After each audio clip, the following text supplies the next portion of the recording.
कि दोस्त दोस्त ना रहा, प्यार प्यार ना रहा, जिंदगी हमें तेरा एतबार ना रहा, दिल के अरमां आंसुओं में बह गए।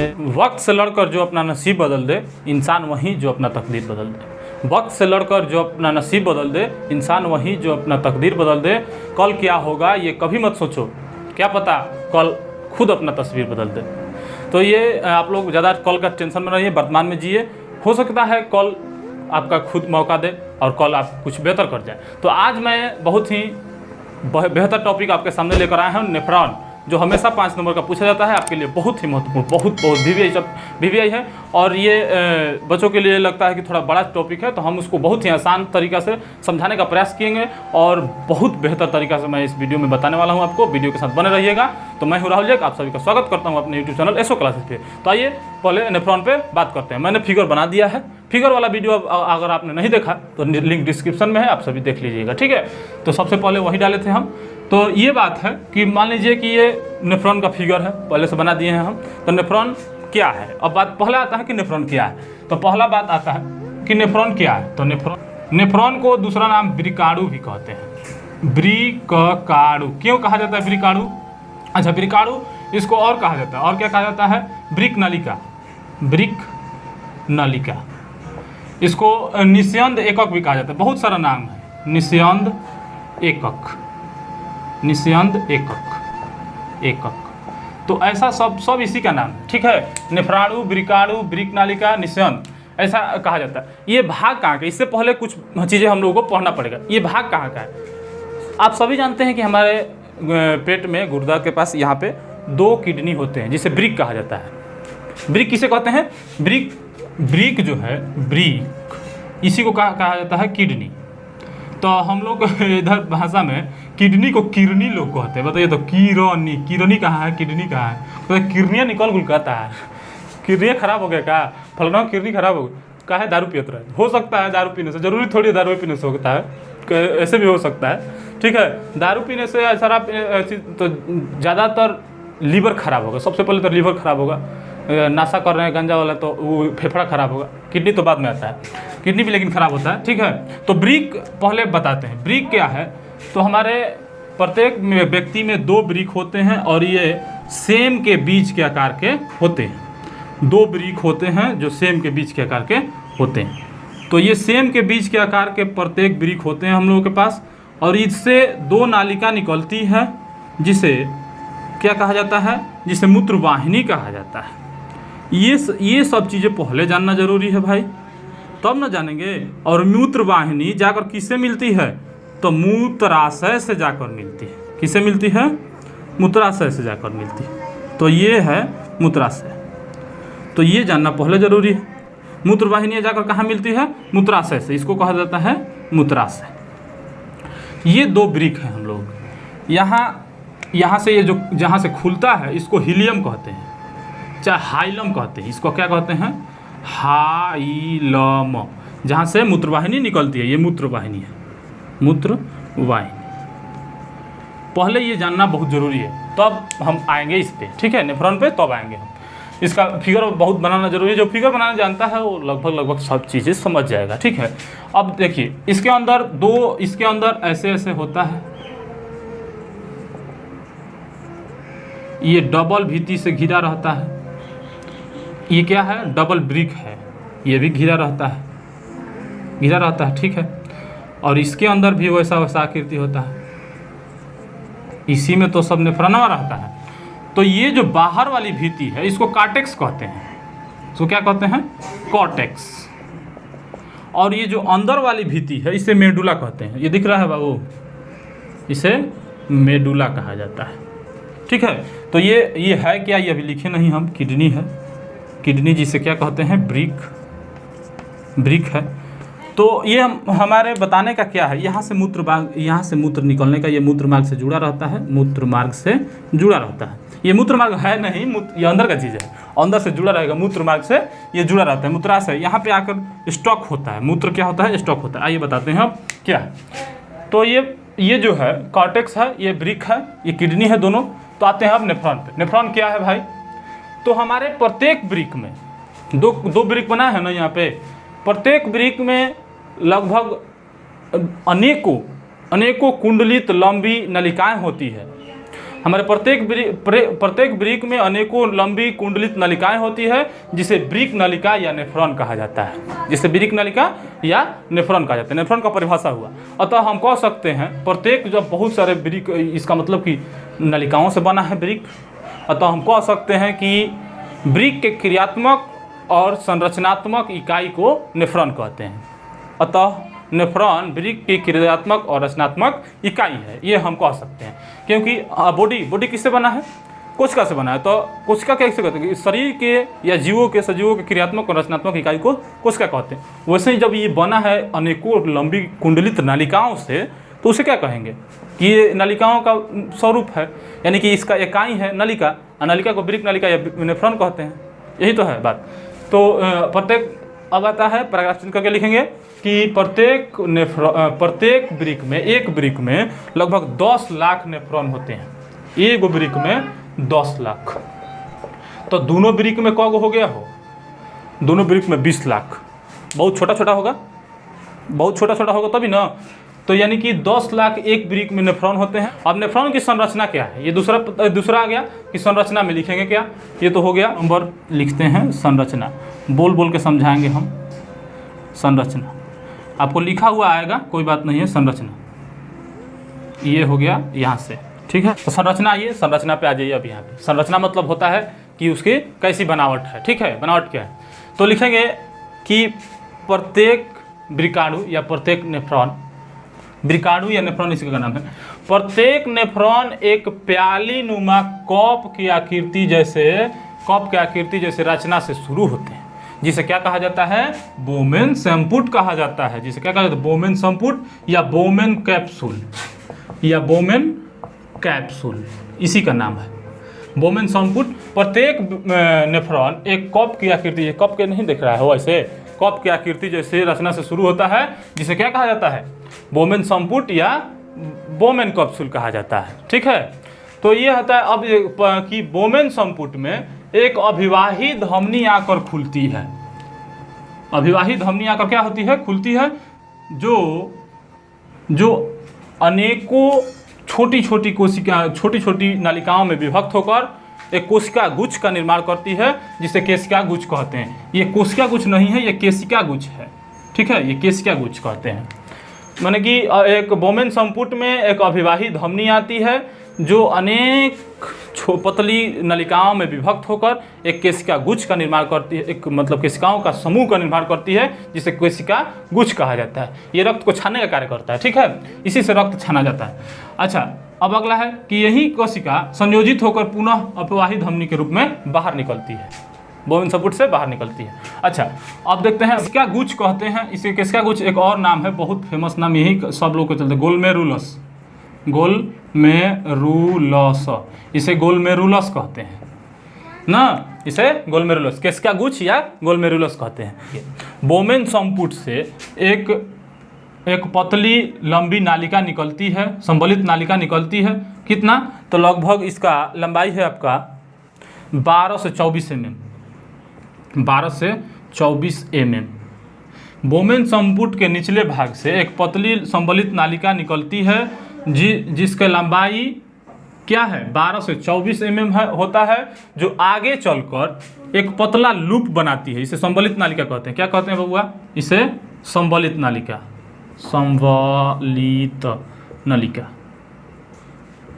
भर दिए हम, थोड़ा खराब लग रहा होगा, लेकिन इधर ये वाला हो गया ना। तो संबलित नालिका यानी कि प्रत्येक बोमेन संपुट के निचले भाग से एक लंबी नालिका निकलती है, सूक्ष्म पतली, जिसका लंबाई 12 से 24 mm होता है, जो आगे चलकर पतले लूप बनाती है। ये क्या है? यह लूप है, जिसे हेनेल का चाप कहते हैं। हेनेल का चाप, ये सब इसी में लिखा है। हेनेल का चाप का 2 भाग होता है। एक जो लेकर आता है, ये लेके जाने वाला है ऊपर, इधर इसका मुंह किधर है? कॉर्टेक्स के तरफ है, कॉर्टेक्स के तरफ मुंह है। कॉर्टेक्स कहाँ बताया है? बाहर की तरफ, कॉर्टेक्स। तो कॉर्टेक्स की तरफ बोमेन संपुट रहता है, यानी कि जो लेकर आता है वो अवरोही चाप, और जो कॉर्टेक्स की तरफ लेकर जाता है, जो कॉर्टेक्स की तरफ, वह अधिरोही चाप के रूप में निकलता है। अब आगे फिर ये संवलित नालिका आगे बढ़कर संवलित नालिका आगे बढ़कर संग्राहक नली से जुड़ती है। संग्राहक नली से जुड़ती है या संग्राहक नली में खुलती है, और संग्राहक नली आगे चलकर सामान्य संग्राहक वाहिका या सामान्य संग्राहक नलिका में खुलती है। नलिका में खुलती है, इसी का नाम है, ठीक है। सामान्य संग्राहक नलिका में खुलती है। सामान्य संग्राहक नलिका किसे कहते हैं? तो जहाँ पे अनेक संग्राहक नलिका आकर ऐसे बोमेन संपुट से आकर जुड़ी होती है उसे सामान्य संग्राहक नलिका कहते हैं, ठीक है। अब यहाँ से सामान्य संग्राहक नलिका का ऑप्शन बताएं। जैसे जग उग में गए हो कहीं घूमने, बड़ा जग एक बार आरा में हुआ था, बहुत बड़ा, तो क्या करता है कि पानी वाला टैंक लगा देता है, एक पाइप वाला बहुत लंबा लगा देगा, और उधर से दोनों दोनों से क्या करेगा, ऐसे ऐसे निकाल देगा। भाई पानी पियो अब दबा के, तो दोनों दोनों से ऐसे ऐसे निकाल देगा। अब जाके सब फूफूस मार रहा है सब ना, किसी भी से नल से खोल के पी सकते हैं। तो उसी प्रकार है ये कुछ ऐसे ऐसे लंबा नालिका निकाल देगा, और यहाँ से सब का है तो सब नलिए है, एक टंकी से काम घिंच देगा ना। तो ऐसे ही होता है यहाँ पे। तो यहाँ पे वहाँ पे स्थिति होता है कि वो बाहर फेंकता है, ये लेकर आता है इधर से। तो इसी सामान्य माने कि संग्राहक नालिका जाकर कहाँ से खुलती है? सामान्य संग्राहक नालिका में खुलती है, और सामान्य संग्राहक नालिका आगे चलकर जाकर मूत्रवाहिनी में खुलती है। मूत्रवाहिनी कहाँ है भाई? तो यहाँ पे है। मूत्रवाहिनी कहाँ से खुलती है? तो हाइलम से। तो यानी कि कुल मिला के ही हाइलम तक पहुँचाने का कार्य करता है। बात को समझिएगा पहले। और मूत्रवाहिनी, और यहाँ लास्ट में लिखेंगे, इस प्रकार मूत्राशय में जमा हो जाता है। मूत्राशय में जमा हो जाता है। अब तो आएगा तो यहाँ से मूत्राशय में ना जाएगा हो, यहाँ से कहाँ आएगा? मूत्राशय में आ गया। मूत्राशय ये मूत्र को स्टॉक रखने का काम करता है। यहाँ पे कितना से आता है, कितना लगभग? तो ये लगभग आपको 0.5 लीटर से 1 लीटर तक रख सकता है। आधा लीटर से 1 लीटर तक रख सकता है। मूत्र कैसे निकलता है? जब इस मूत्राशय पर जब मान लीजिए कि आधा लीटर से ज़्यादा होने लगा, तो ये फूल गया। ये ब्लडर है, ये क्या है? इसको ब्लडर कहते हैं। ये फूलता है, मतलब कि ये पेशीय अंग है। ये इसका सिकुड़ने और फूलने का क्षमता है। ये हृदय वाला वीडियो में बहुत बढ़िया से बताए हैं। हृदय अगर आप नहीं देखे हैं तो देखिए। हृदय का काम है रक्त का शुद्ध करना, और इसका कार्य क्या है भाई? तो इसका कार्य है रक्त का छानना और शुद्ध पदार्थ को रखे रहना और शुद्ध पदार्थ को बाहर निकालना। ये इसका कार्य है। हृदय का कार्य है उसको शुद्ध करना, ठीक है, ऑक्सीजन को शुद्ध करना। तो हृदय शुद्ध किया, ये बाहर निकालने का कार्य करता है, ठीक है। तो यानी कहने का मतलब कि ये कहाँ आ गया? मूत्राशय में आ गया। मूत्राशय में भरता है और ये मूत्र समय समय पर बाहर निकलता है। जब ये आधा लीटर से ज़्यादा होता है तो इस पर दबाव बनता है। अब ये कितना फूलेगा? तो ये दबाव बनता है, आपको पेशाब लगता है, और जाकर ये दबाव के कारण ही मूत्र बाहर निकलता है, ठीक है। ये आपको याद रखना है। तो आइए, ये हो गया संरचना खत्म। अब आते हैं हाँ, तो हम लोग देख चुके हैं क्या क्या। थोड़ा इसको ज़्यादा भर रहा था, इसको मिटा दिए हैं। तो नेफ्रॉन बता दिया आपको, संरचना बता दी, इसका क्या क्या संरचना है। अब कार्य भी थी इसका बताते हैं, इसका मुख्य कार्य क्या है, ठीक है। यही तो हम लोग को फोकस करना है, क्योंकि देता है सवाल की संरचना एवं कार्य विधि का वर्णन करें। उसमें आपको फिगर भी बनाना पड़ेगा, संरचना और कार्य विधि भी बनाना पड़ेगा, ठीक है।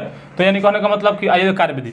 तो इसका मुख्य कार्य है रक्त को छानना और उत्सर्जी पदार्थों को अलग करना, हटाना, और आवश्यक पदार्थों को रक्त में बनाए रखना। यानी कहने का मतलब कि दोनों कार्य ही करता है। रक्त को छानने का भी और रक्त में क्या क्या चीज़ें जरूरी है उसको बनाए रखना भी एक कार्य है। यानी कि इसका मुख्य कार्य है रक्त को छानना और छानकर अपशिष्ट पदार्थों को, उत्सर्जी पदार्थों को हटाना तथा आवश्यक पदार्थों को रक्त में बनाए रखना। ये दोनों कार्य है इसका मुख्य कार्य। लेकिन अब बताते हैं, इसको पैराग्राफ चेंज करके लिखेंगे, यहाँ तक लिखनी है, उसके बाद पैराग्राफ चेंज। ये कार्य, ये क्रिया जो हम बताएं कि रक्त का छानना, ये कार्य मुख्यतः 3 भागों में होता है, 3 चरणों में होता है, ये बोल सकते हैं। मुख्यतः 3 चरणों में संपादित होता है। कौन से चरणों में? 3 चरणों में होता है। पहला छानन क्रिया, जिसे फिल्ट्रेशन कहते हैं। छानन क्रिया, ये ग्लोमेरुलस फिल्ट्रेशन कहते हैं इसको। और दूसरा चयनात्मक पुनरावशोषण, ये दूसरा है। तीसरा हो जाएगा आपका नलिका स्रावण, ट्यूबुलर स्रावण। ट्यूब कहते हैं, नालिका को ट्यूब कहा जाता है, नलिका श्रावण, श्रावण। ये है 3 चीज़ें हैं जो हम लोगों का जानना जरूरी है। तो या आइए बारी बारी से ये बात करते हैं और ये लगभग ये जब हो जाएगा तो खत्म हो जाएगा, ठीक है। छानन क्रिया, पहला क्या है? छानन क्रिया। तो छानन क्रिया में हम क्या लिखेंगे? छानन क्रिया में प्रत्येक बोमेन संपुट में एक अभिवाही धमनी रक्त को लेकर आती है, रक्त को लेकर आती है, जिसमें अनेक अपशिष्ट पदार्थ और आवश्यक पदार्थ होते हैं, दोनों होते हैं। ये आकर बोमेन संपुट के अंदर कोशिका गुच्छ बनाती है, कोशिका गुच्छ बनाती है, और ये कोशिका गुच्छ पुनः संयोजित होकर अपवाही धमनी बनाते हैं, अपवाही धमनी बनाते हैं, जो बचे हुए रक्त को बोमेन संपुट से बाहर लेकर जाती है सीरा में। अब बचे हुए रक्त को लेकर जाएगी सीरा में, फिर से शुद्ध करने के लिए हृदय के पास भेजेगी, ठीक है।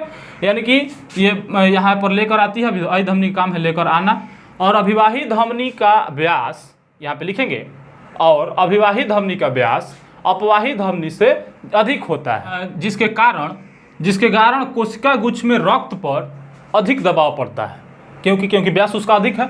अच्छा, व्यास हेने से बताइए कि हेने से मान लीजिए कि होल है इतना मोटा, पानी दे रहे हैं, आपको दे रहे हैं कि एगो इतनी मुनि पातर नली से निकाल बबुआ, तो बताइए कि संभव है हम इधर से इतना हल्का बड़का होल से भेज रहे हैं, और उधर आप बोलेंगे कि हम इतनी पतला नली से निकलेगा? वो बहुत ज़्यादा सब पानी ऊपर फेंकने लगेगा, दबाव बढ़ जाएगा।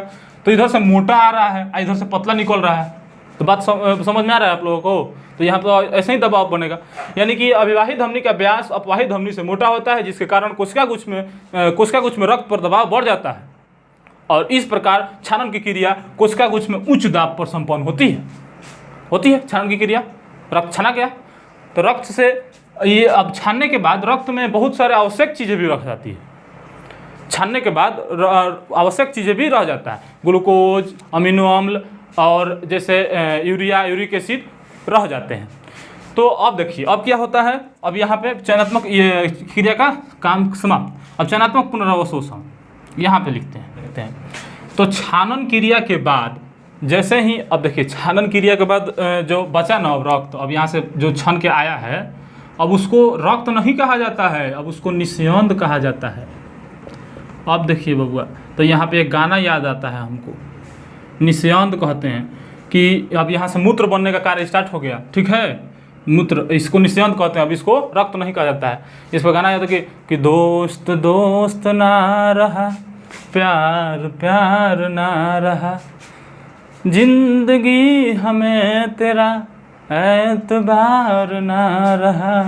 ऐसे सुनते रहिएगा आप लोग। तो इसे निस्यंद कहते हैं। बोमेन संपुट में छानन क्रिया के बाद जैसे जैसे निस्यंद आगे बढ़ता है, निस्यंद जैसे जैसे आगे संबलित नलिकाओं में से गुजरता है, वैसे उसी समय जैसे जैसे निस्यंद संबलित नलिकाओं से होकर गुजरता है, उसी समय नलिकाओं के दीवार में उपस्थित कोशिकाओं द्वारा आवश्यक पदार्थों जैसे ग्लूकोज, जल, विटामिन सी, अमीनो अम्ल का पुनः अवशोषण कर लिया जाता है। पुनः अवशोषण कर रक्त परिसंचरण में फिर से पहुंचा दिया जाता है। कहाँ? हृदय के पास।